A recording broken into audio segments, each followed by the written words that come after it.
तारावती आजाद हो चुकी थी। वह दौड़कर बाहर आई और सीधे महल पहुंची।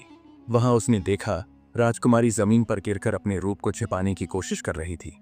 लोग उसे घूर रहे थे, लेकिन अब किसी की आंखों में प्रशंसा नहीं, सिर्फ दया और डर था। साधु महाराज प्रकट हुए और बोले, तारावती, तुम्हारी सच्चाई और भक्ति ने तुम्हें आजादी दिलाई। सत्यवान का प्रेम और तुम्हारा धैर्य ही असली सौंदर्य है। याद रखो, सौंदर्य चेहरे में नहीं, आत्मा में होता है। राजकुमारी आंसुओं में डूबकर विनती करने लगी, महाराज, मुझे क्षमा कर दीजिए, मेरी सुंदरता लौटाइए। साधु ने शांत स्वर में कहा, सुंदरता लौटेगी, पर तभी जब तुम्हारे हृदय का अहंकार नष्ट होगा। तब तक तुम अपनी असली सूरत के साथ ही रहोगी। राजकुमारी सिर झुकाकर कांपते हुए बोली, मैंने घमंड किया, मैं दोषी हूँ। सत्यवान और तारावती ने साधु को प्रणाम किया। दोनों का मिलन हुआ और राज्य भर में यह संदेश फैल गया, सच्चा रूप वही है जो मन और कर्म से उज्जवल हो। राजकुमारी अब पहले जैसी न रही।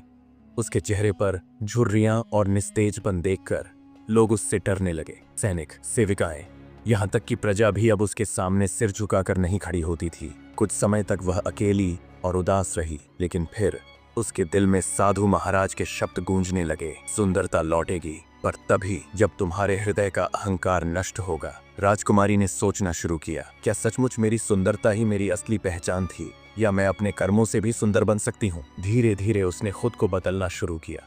अब वह प्रजा की मदद करने लगी, गरीबों को भोजन बांटती, बीमारों की सेवा करती और हर छोटे बड़े के साथ विनम्रता से बात करती। तारावती और सत्यवान, जो अब सबकी नजर में आदर्श दंपत्ति बन चुके थे, उसकी इस बदलाव में उसका साथ देने लगे।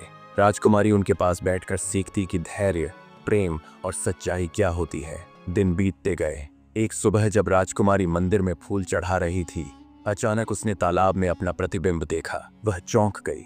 उसके चेहरे की झुर्रियां धीरे धीरे गायब हो चुकी थीं। आंखों में फिर से चमक आ गई थी, पर इस बार वह चमक अहंकार की नहीं, विनम्रता और करुणा की थी। लोग दौड़कर आए और बोले, महारानी अब फिर से सुंदर हो गईं। साधु महाराज भी प्रकट हुए और मुस्कुराकर बोले, राजकुमारी, अब तुम्हें तुम्हारा असली सौंदर्य मिल गया है, क्योंकि अब यह सिर्फ चेहरे का नहीं बल्कि आत्मा का सौंदर्य है। राजकुमारी ने आंसुओं में भीगकर चरणों में प्रणाम किया। उस दिन से राज्य में सुख, शांति और प्रेम का माहौल छा गया। सीख, असली सुंदरता कभी चेहरे से नहीं बल्कि दिल और कर्मों से छलकती है। अहंकार इंसान को क्रूप बना देता है और विनम्रता उसे सच्चा रूप देती है।